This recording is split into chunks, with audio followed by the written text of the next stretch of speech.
Samajwadi party के राज्यसभा सांसद रामजीलाल सुमन द्वारा मेवाड़ के शासक राणा सांगा पर दिए गए विवादित बयान को लेकर विवाद थमने का नाम नहीं ले रहा है। आज आगरा के एतमादपुर क्षेत्र के गड़ी रामी गांव में करनी सेना द्वारा रक्त स्वाभिमान सम्मेलन का आयोजन किया जा रहा है। राणा सांगा जयंती के अवसर पर इस जनसभा में लाखों की संख्या में प्रदर्शनकारियों के शामिल होने की संभावना जताई जा रही है। आपको बता दें कि करनी सेना और विभिन्न क्षत्रिय संगठनों को प्रशासन ने इस सम्मेलन की अनुमति दी है। शुक्रवार रात से ही देश के अलग अलग राज्यों और शहरों से लोग आगरा पहुंचने शुरू हो गए थे। करनी सेना के राष्ट्रीय अध्यक्ष राज शेखावत ने दावा किया है कि इस आयोजन में 3 लाख से अधिक लोग हिस्सा लेंगे। इसके लिए 50,000 स्क्वायर मीटर के खेत को समतल कर सभा स्थल बनाया गया है।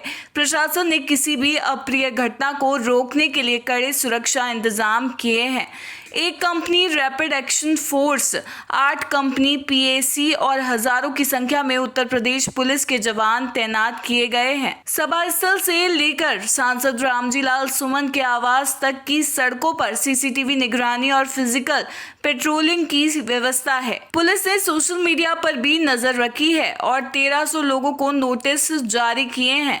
इससे पहले 26 मार्च को करनी सेना के हजारों कार्यकर्ताओं ने रामजीलाल सुमन के आगरा स्थित आवास पर हमला कर तोड़फोड़ और पथराव किया था। इस दौरान पुलिस और प्रदर्शनकारियों के बीच झड़प में कई लोग घायल हुए थे, जिनमें पुलिसकर्मी भी शामिल थे। पुलिस ने 29 प्रदर्शनकारियों को गिरफ्तार किया था, लेकिन बाद में उन्हें जमानत पर रिहा कर दिया गया। इस कार्रवाई को रस्मों अदायगी मानते हुए करनी सेना ने इसे नाराजगी जताई। वहीं करनी सेना ने सांसद रामजीलाल सुमन के खिलाफ कई मांगे उठाई है, जिनमें उनकी राज्यसभा सदस्यता समाप्त करना, उनके खिलाफ मुकदमा दर्ज करना, उनकी और उनके पुत्र की संपत्ति की जांच और सपा से उनकी बर्खास्तगी शामिल है। संगठन ने चेतावनी दी है कि यदि उनकी मांगें पूरी नहीं हुई तो वे सांसद के आवास की ओर कूच कर सकते हैं।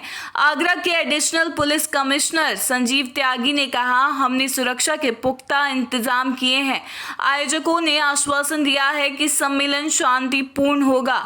किसी भी तरह की हिंसा को बर्दाश्त नहीं किया जाएगा। विवाद के बीच सांसद रामजीलाल सुमन ने कहा है कि उन्हें और उनके परिवार को जान माल का खतरा है। उन्होंने इसे अपने और पीड़ित, पिछड़ा, दलित, अल्पसंख्यक समुदाय पर हमला करार दिया है। आज का ये सम्मेलन करनी सेना के शक्ति प्रदर्शन के साथ साथ इस विवाद को और गरमाने की आशंका को बढ़ा रहा है। प्रशासन की नजरें इस आयोजन पर टिकी है। इसके संबंध में क्षत्रिय समाज की तरफ से रामगढ़ी में एक हिंदू सनातन सभा करने की अनुमति दी गई है। करनी समाज के, करनी सेना के कुछ लोग सोशल मीडिया पर लगातार हिंसा करने की धमकियां दे रहे हैं और प्रतिक्रिया में कई लोग और हैं जो यहाँ माहौल खराब करने की धमकी दे रहे हैं। आगरा पुलिस लगातार ऐसे लोगों की निगरानी कर रही है। करीब 1300 लोगों को नोटिस दिया जा चुका है, उनके घर पे भेजा गया है। इनमें बहुत सारे लोग ऐसे हैं जो आगरा से बाहर रहते हैं और लगातार ये कार्रवाई चल रही है। ये हिंसा की तैयारी करने वाले जितने भी लोग हैं वो पुलिस के रडार पे हैं।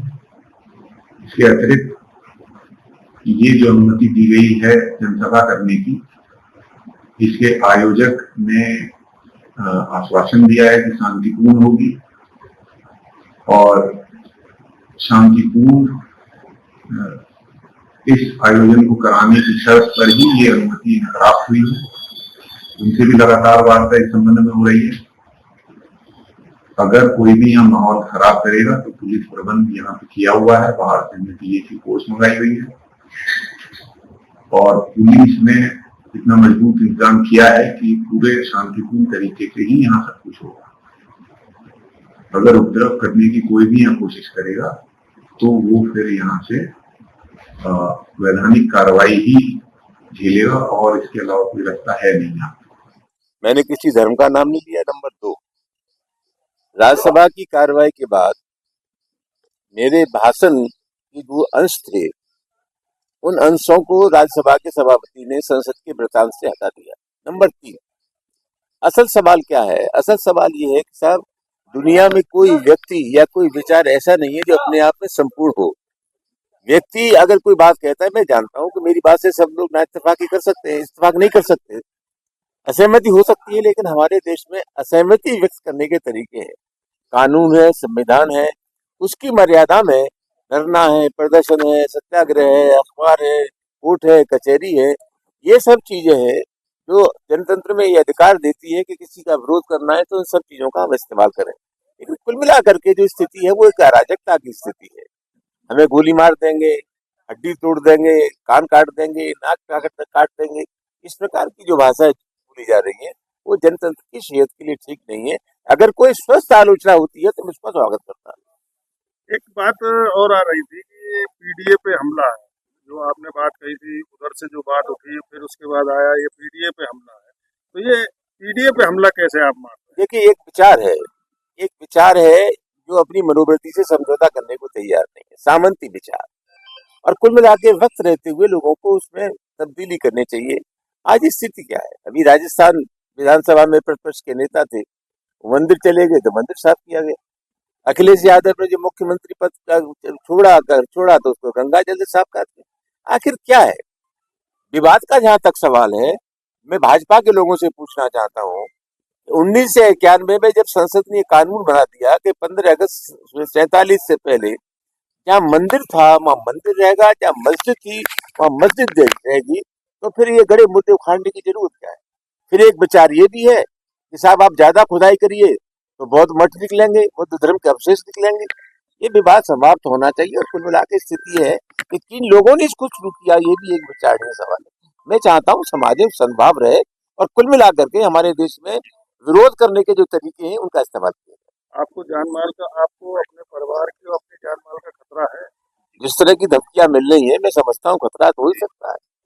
जिस तरह की धमकियां मिल रही है, हमें मार देंगे, 50 लाख रुपए इनाम देंगे, कोई गोली मार दे, वरना हम खुद ही गोली मार देंगे, कोई जीव काट रहा है, तो ये सब तरह की जो धमकियां मिल रही है, मैं समझता हूँ उसके चलते सुरक्षा की आवश्यकता है।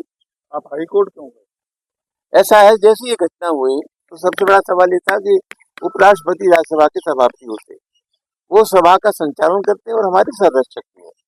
मैंने उपराष्ट्रपति जी से विनम्र आग्रह किया किस तरह की धमकियां मिल रही है, और मैंने डीजीपी, होम सेक्रेटरी, इन सब चीजों को जहां जहां सुरक्षा से मिल सकती थी, हमने सब जगह विनम्र आग्रह किया कि सुरक्षा का इंतजाम किया जाना चाहिए। कोई सिरफरा कोई भी घटना कर सकता है। जब वहां सुरक्षा व्यवस्था सुरक्षित नहीं हुई तो हमने हाईकोर्ट का दरवाजा खटखटाया। अच्छा, एक चीज बताया, आपने कभी सुरक्षा नहीं रखी।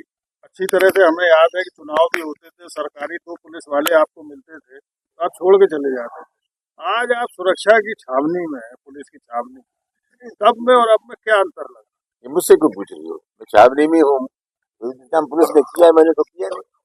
बेहतर ये होता, बेहतर मतलब क्या उसमें और पुलिस इसमें फर्क है? को निश्चित जानकारी है कि मेरे ऊपर जानलेवा हमला हो सकता है, इसलिए जो हमला आपको दिखाई दे रहा है उनके पास खुफिया तंत्र है, उसी लिहाज से सुरक्षा का इंतजाम किया गया है।